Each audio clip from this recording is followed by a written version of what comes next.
Director's Dive number 10 of Fincher's filmography. Well, like the penultimate film. It's kind of, I don't know, kind of snuck up on me. He Yeah, doesn't have I that just many looked films, I up. guess. So, I thought there were, I don't know, for some reason I thought we had a lot left, but yeah, really just the one. but speaking of best roles, though, just a little segue. Honestly, what do you guys think? I mean, about Gone Girl in general, but uh, my segue is that I think that this is Ben Affleck's best role. I don't know. Maybe it's just like my flavor of Ben Affleck that I want, But like, Yeah, I think I'd need to rewatch The Town, and I think I also would just need to. I don't know. I guess like I'm thinking of like shit that Ben Affleck is in, and I feel like I've seen most of his shit. So like, I yeah, mean, like I feel his like I standout agree with ones, you. Good Will I think this Hunting. is probably his best role. I don't know. Yeah, The Town, yeah, I mean, he does a good job in The Town, but there's this Renner there. this one like plays to like all of his like natural strengths and weaknesses as like a human. Like honestly, I just like it's like I don't know who could have done this role better than Ben Affleck. Honestly, maybe if I thought about it, but it's also nice, like you said, you get to see kind of like the progression of a character with him, where it's like he's ultra charming at the front of it. He's like got this, he's It's like a smooth, he's downward smart, slope, as you find yeah, out and more information about him. he slumps into like his natural state almost. Yeah. So I mean, you get to see all aspects, which is why the performance is great. Yeah. But I mean, I don't know. What do you think about this movie, Joe? This is your first time, This is the so first time I watched it, and like I don't know, I feel like at least 5 people have told me to watch this movie before, and like I get it. Like going in, I just assumed that like something had probably happened to his wife, but like I don't know, just the fact that like she kind of left on her own and tried to set him up, and like I don't know, just like it's just two really shitty people who are just yeah, like I don't know, and then they end up still stuck to yeah, like I don't know, like, but Ben yeah. he's not a good guy either. Like, just yeah, just all around just fucked. Also, I thought randomly Tyler Perry. I thought he actually did a really good job in this because like Kills it, man. yeah, like Uh, holy shit, yeah, I don't know. yeah, him and Neil Patrick Harris, those are like the two outliers of like, whoa, okay.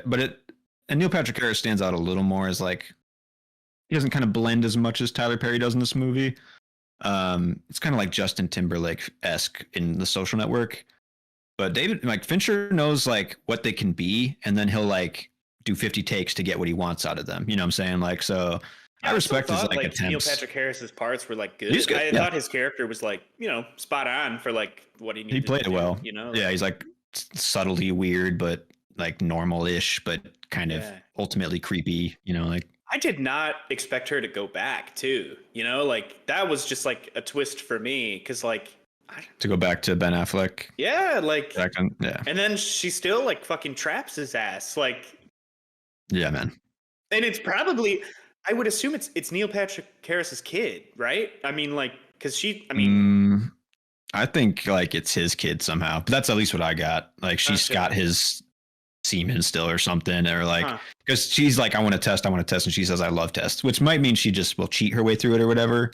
Yeah. But I don't know. I took it as like she's this crazy and she did it. But Yeah, I don't know. yeah, I just love how it's like through the story too. It's like Ben Affleck's descent first, and she like is painted as like the amazing Amy. victim, and then you find out that she's fucking crazy. Like I don't know Yeah, when you find out that she wrote the journal like right before she left. I'm just like, okay, this is fucking okay. What is going on now? Like, yeah. I mean, this movie is. I'll say it now. I think this is one of Fincher's best. It can't be his best because Social Network's there. But honestly, I think if the Social Network wasn't there, I think this might be my favorite or his best. But the beginning of this movie, the first hour of this movie is one of the best first hours of any movie ever. Like honestly, like because like you're saying, you're getting these little clues, like these little bits, and like with you're getting these literal clues that are like mixing the mystery and like confusing the audience and the cops, and it's like so there's a bunch of layers, but also you're getting flashbacks that are like giving you the character history that you need, and then like those are like right before you get a flashback, you get Ben Affleck reading a clue and going bitch on the steering wheel because like there's something wrong now. But back then it's like all beautiful and perfect, and it's like you know that there's like something happening here. I don't know. It's just the first hour of this movie is like perfectly paced, and it just fucking I don't know. It just breezes, and it just feels so good. Yeah, like the like little just little bits of information that you're given, basically, you know, Yeah. like when you first find out that like Ben Affleck is cheating on her, like because the chick shows up at his sister's house. I'm just like, whoa, what the fuck is going on right now? Like, Yeah, he's like, oh, this is not. crazy. Like, It's you think yeah, this it's is a really good like idea? Like, what the fuck, dude? Like, yeah, it's like really dragging Ben Affleck's character into the dirt that first half. Like, yeah, and you want to give him the benefit of the doubt at the start, but then like your brain and like every situation, like every real world situation that's like this, basically it's the husband, you know. So like it's like you have to suspect him until that like literal like heel turn moment when he opens the shed and it's just like everything changes. Like I don't know. It's just really well done. And yeah, then it reveals that Amy's like been faking the writing. I don't know. It like shows you the violence and then shows you that Amy made that up. And that's just like a crazy way to like whiplash the audience too, you know? yeah. Because Right. I'm like, wait, what really happened? You know, like, yeah. You have to kind of Dude, decide like where the truth is now. Yeah. or like when the Hmm. cops found like the blood in the kitchen before like you found out like what actually happened in the kitchen. I'm just like, wait, what the fuck happened? Like did like did some shit go down in the kitchen? Like Right. Yeah. And it, like the opening in this movie is so smart too, because it's just Ben Affleck like standing at the street, like thinking about something, and then he goes in. And it's just like, I mean, Fincher's camera work, like, we don't talk enough about Fincher because, like, the reason why this movie is so impactful is because of all the tiny things that Fincher's doing behind the camera, dude. Like, honestly, like, it's, I don't know, the subtle just pan to the house is just like just enough, like, information being registered, like, along the shot to just, like, draw you in. And Ben Affleck there, like, clearly going through something emotionally. I don't know. Also, I think like the Midwestern setting provided a lot of like comfort level in this movie, like similar to the Social Network, where it's like you get to chill in Harvard, you get to kind of like chill in the Midwest in this like nice little town, but then you have like Amy's alien side of it where she's like not from this and it's foreign, and I don't know, you get like both the best of both worlds there, but the setting really provides a lot of like I don't know. I mean, it's just you got to choose a good setting because, like, honestly, that's everything. I don't know. There's a lot to filmmaking, setting characters, you know, plot, but like they all congeal here to make a perfect like drama, you know. So, and I mean, this watch through, my first watch through, I viewed mostly like the two characters. I mean, obviously, this is like a psychopath story. One is like way outweighing the other, but I've kind of viewed them as like equally dramatic or like the conflict to be like two sided in a way. And then on more rewatches, this one specifically, I pinpointed a lot more just like straight up psychopath shit of Amy. I don't know, like the spitting in the Mountain Dew shit. Like that's like I don't know. She's just a child, and she's like literally upgrading level by level until she gets to murder. Yeah. yeah. One thing that like gets me with the movie a little bit is like I don't really get her plan. Like I the didn't really get suicide it part of either. it, I'm just like, She kept why? putting But days on like yeah, when she was gonna do it, and I didn't yeah, she's really like understand the that. post-it notes don't mean anything. Like she's not actively doing anything. So it's like, what is the plan? And she didn't need to be found unless But she like she unless was she gonna, needed to kill herself. Yeah, yeah. Okay, I understand. but she was gonna kill herself by pills and drowning when there's all blood-related things in the crime scene. I don't. It was just like there's like, Matt, we didn't I get mean, there. All right, it's fine. well, I'm just saying it's like short-sightedness of the character, which could be justified, I guess, because she's so like hyper focused on her own plan that it's kind of just fucked up and stupid overall. Like, you know, but like I don't know. I guess that's true. Did she say like where she was gonna do that at though? Didn't she say like in a river or something like that? Or and was it River or like a lake or river like something. close by? That's what I'm saying. I thought she was gonna It's like drive I down to guess like Mexico. you would have to connect Ben Affleck to that somehow. You know what I mean? Like Right. I don't know. Maybe there probably would have been. I don't know. Like yeah, if it got to that, I feel like she probably there would have been some shit. I don't know. I mean, Yeah, like honestly, I don't think she was ever gonna kill herself. yeah. Maybe. Yeah, Oh yeah. I just don't see like her really seeing the end goal other than him being dead. Like, and that's super fucked up. She gets robbed, like, and so like she has to default to like her easiest scenario, which is Neil Patrick Harris. Then like when she's not happy eating creme brulee every night, it's like, well, now the only way out of this, like, it's Yeah, just like so crazy it the kind of just like like the makes you wonder, progression like, of it what all. would make her happy? Like, what kind of Right, relationship does nothing. she even want? Like, Yeah.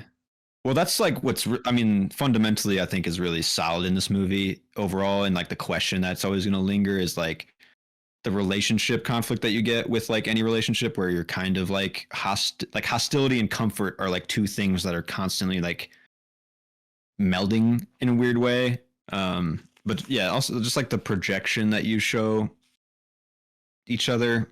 Like I kind of get Amy's like viewpoint where it's like you showed me someone that isn't real, like, but she was doing that too because clearly she's hidden something beneath the surface, like, so it's a good conflict at the heart of the drama where it's like, what do you deserve out of a relationship, or what can you let them get away with, or like what, I don't know, it's a very solidly dramatic movie, and it's timeless in that way, I'd say. I mean, the opening and the closing, what do you guys think about that? I guess like just the what have we done to each other? I think about opening my wife's brain and like unspooling like what's inside. Like, I don't know.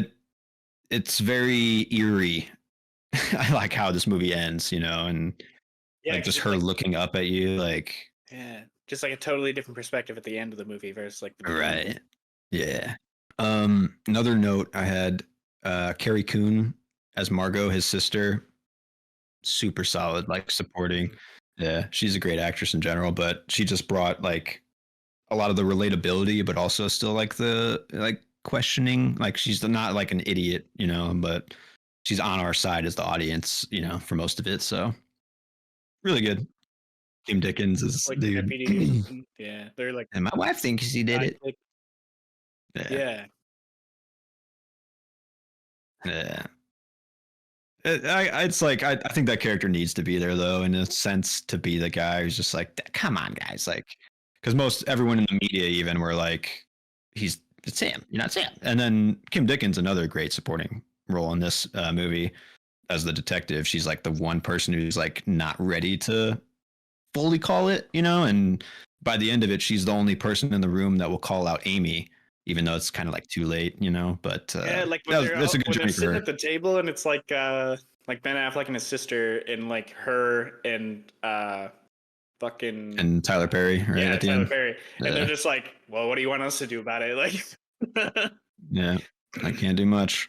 I guess another note is just strangely, I don't know why like I thought about this, but like the product placement in this movie, it's very in your face, or like very not like in your face, but like there's a Mountain Dew bottle sitting on the thing. There's a Sony TV when he opens the shed of like the biggest reveal of the moment of the movie, like, so like it's I wonder like if that was, I mean, it's intentional obviously by Fincher, and I think it actually adds to like realism in this specific story, like to a level of like this feels like a person, this is like happening in Missouri right now, like, so I think like this type of product placement was super successful in ways that others are not. Like even with just like the Apple laptop, it's like, what's the laptop for? Laptoping. Like that's something that anyone would say about like an Apple laptop. I don't know. It's just weirdly like this product placement just worked. I don't know. Yeah, it's like they're not just like holding the bot like, isn't that a fresh taste? Like, I mean, actually the actress literally does that in the movie. it's kind of hilarious. Like, I was like, crisp or some shit. Like, so I was like in the Google Drive earlier, and I had saved the fucking the Mountain Dew commercial. Like I had watched that before we streamed. I was just hell yeah, that thing's so good, man. yeah. I'm glad I found that. But I guess Anyway, sorry. yeah. No, I mean, I only have like two other real notes. The score, Trent Reznor, Atticus Ross come back. They're like the go-to guys now for most subtle scores, and this one was like ultra subtle. I felt. Um, yeah, I don't know. A lot of times it's just like a few notes here and there, like barely anything in this movie. I feel like it's just very. I don't want to say one tone, but it's very like I don't know. It just like relies on its own strengths. Like you don't have to. It didn't need music. Final question I had, and I'm curious what you guys think. Is like, is this a story that you think deserves a sequel? Like, do you want to see these characters like in the next conflict, or like what I was thinking when I was like pitching my in my mind, like my sequel is like the divorce battle that's gonna happen in like 10 to 15 years. Like and the like playing the kid's side against each parent. I think there's like a lot of meat there that you could like bring more of these like psychopath elements and like drama into it. So I don't know if I need it. I'm just curious what you guys like. It definitely leaves it open for like more, obviously. So I think like if she holds enough like anger again at Ben Affleck, 10 years of bubble up again, like, and then like Ben's finally like, I'm done. We can't do this fucking anymore. And then like that's the conflict, and then like the psychopath sides of it, like whatever she does to like get her kid to choose her, basically, that could be interesting to me. There might be a sequel. I don't know. Are you looking it up, Joe? Yeah, I don't know. It looks like, yeah, it looks Yeah. like her name is the author is Gillian Flynn. She writes a lot of crime shit. So it looks like she has 3 books or 3 like well-known books. I can't tell if they're like a series though. Like one of them's like I'm on the Wiki. No, what I've got. One of them's Sharp Objects. Gone Girl, Dark Places, and Sharp Objects. Yeah. But like I don't think they're sequels at all. I think they're separate. No, here's like a box that I'm looking at that has all 3, but it just says the Gillian Flynn or Gillian Flynn. Is it Gillian Flynn? I think it starts with a G. Gillian Flynn. Yeah, the Gillian Flynn collection. So like I don't know if that just means like it's her books or like it's I think so. Because I know they made Sharp Objects on HBO, I think. I don't know. I mean, personally, I don't think this needs a sequel. I mean, like, if is the open-endedness enough? Like that's what, because I can see like that's just like my personal taste, though. I like leaving things where you question stuff. Like I don't like everything to be answered or something. And like I don't know if this like deserves a sequel. Like I mean, yeah, you could have like the kid being born, but is there like another like conflict, or is it just like the same conflict that they're like that gets brought up again? You know what I mean? It's like I don't know. I guess like if it's another conflict between these 2 people, then I feel like it just might just feel like overdone. Samey. Yeah. I think the biggest hurdle I would have with making this story is like being convoluted. I guess it may be kind of what you're saying, where it's like Amy has to do like the same kind of shit again somehow, but it's like, would anyone believe that she is a part of like 2 major crimes or whatever would happen, type of thing. Like, so I don't know. Yeah, it's kind of like unbelievable to a certain point, and maybe that would like tarnish the legacy of like this story. So like unless you went like a different take with it, where like, because like in this movie, the media was like a big part. Like the case got really blown up. But like if you made a sequel where like it wasn't well known, the police like weren't even involved or something like that. Like, yeah, it's more intimate or something more. I feel like could be more doable. I don't know. Yeah, maybe more intimate, basically. Yeah. Like I care for Nick right now. Like as the story I just listened to. Like I want to know that Nick's gonna be okay. Like so. Like that's what I guess that's where my sequel projection goes. Is like I just want to know Nick like gets out of Amy's like grasp. But maybe it's super solid how it leaves it like that. So yeah, I mean. His life is going to be miserable for like I don't know, like when he like first lets her in and then he like goes to the other room and locks the door. Not that that should really matter, but like I don't even know if I don't even know who was the actual one who wanted the kid. Like that's I don't know. Yeah, I don't know. I don't know why I can't give this one 5 stars. I feel like I should be able to, honestly, though. I don't know. What do you think, Joe? What do you get it?